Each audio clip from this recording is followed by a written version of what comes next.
Partai Persatuan Pembangunan menggelar musyawarah kerja nasional malam ini dan hingga saat ini peserta Mukernas terlihat mulai berdatangan. Informasi selengkapnya akan disampaikan oleh Nadia Atmaji dari Bogor, Jawa Barat. Nadia, dalam Mukernas P3, siapa saja yang telah hadir dalam acara ini? Ya Fitri, struktur organisasi yang hadir atau diundang dalam rapat atau Mukernas ini adalah yaitu dari DPP, kemudian majelis-majelis, ada majelis tinggi, majelis syariah, ada juga dari DPW dan juga badan otonom serta organisasi sayap. Tetapi nantinya yang punyai hak suara jika nanti terjadi voting adalah DPW, ada total 34 DPW, yang hadir adalah perwakilan yaitu ketua dan juga sekretaris serta 1 suara untuk DPP. Nantinya agenda utama adalah untuk pengukuhan Suharto Monoarfa sebagai PLT Ketua Umum P3. Ini merupakan sebelumnya telah diputuskan dalam rapat harian yang telah digelar sebelumnya oleh DPP P3 di Jakarta. Fitri. Ya, Nadia, apakah Anda memiliki informasi ada kandidat lain atau tidak untuk maju sebagai Ketua Umum P3 definitif?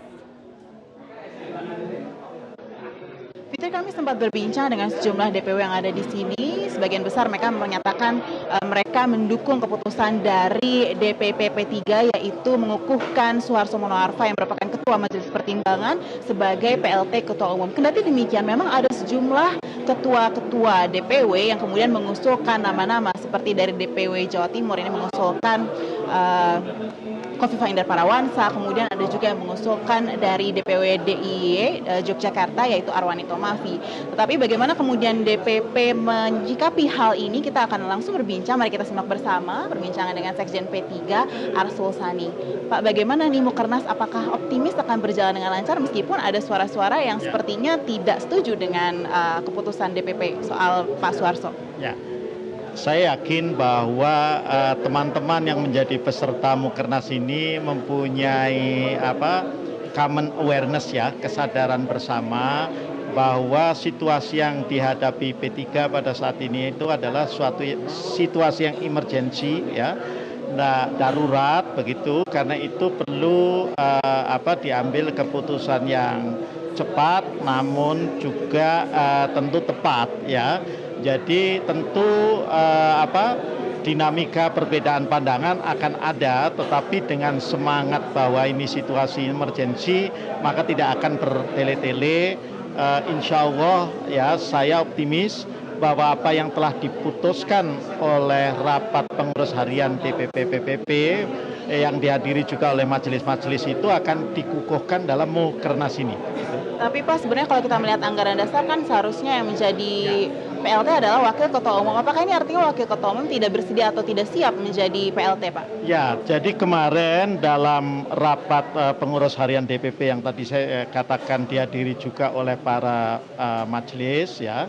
Ketua Majelis Syariah itu Mbah Yai Maimun Zubair menyampaikan pendapat yang bagi kami itu fatwa gitu, ya, bahwa sebaiknya dipilih tokoh yang senior yang memiliki kemampuan untuk bisa berkomunikasi dengan baik dengan jajaran internal, DPW, DPC, DPC, para caleg, dan juga dengan jajaran eksternal, ya, karena ini kurang sebulan lagi bahkan kita akan menghadapi pemilu yang terdiri dari pileg dan pilpres secara bersamaan.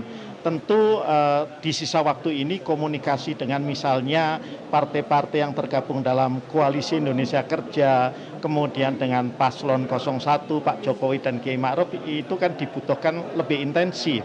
Dan itu tentu dibutuhkan sosok yang memang sudah beredar lah, katakanlah begitu, misalnya di tim kampanye nasional sudah dikenal, sudah sama-sama mengetahui, dipercaya dan lain sebagainya itu. Artinya Wakil Ketua Umum yang ada saat ini dianggap oleh Pak Kiai ini kurang memenuhi idealnya seorang PLT Ketua Umum itu? Ya, sepanjang yang menyangkut para Wakil Ketua Umum, ada hal lain juga yang menjadi pertimbangan. Para Wakil Ketua Umum ini, kecuali Pak Mardiono yang paling senior, itu pada umumnya caleg, ya. Tentu sebagai caleg kan mereka juga harus banyak juga ada di dapilnya di sisa waktu ini. Lah, sedangkan PLT Ketua Umum harus selalu standby di Jakarta. Nah, itu juga pertimbangan.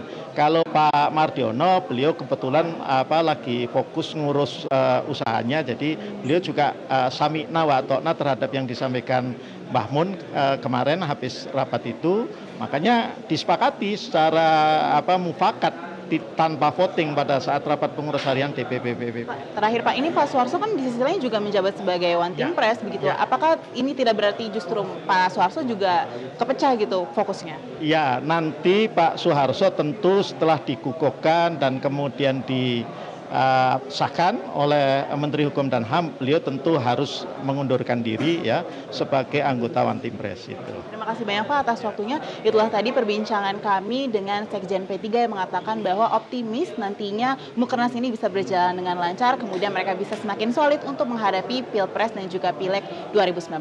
Kembali ke Anda, Fitri. Nadia Atmaji, terima kasih atas laporan Anda.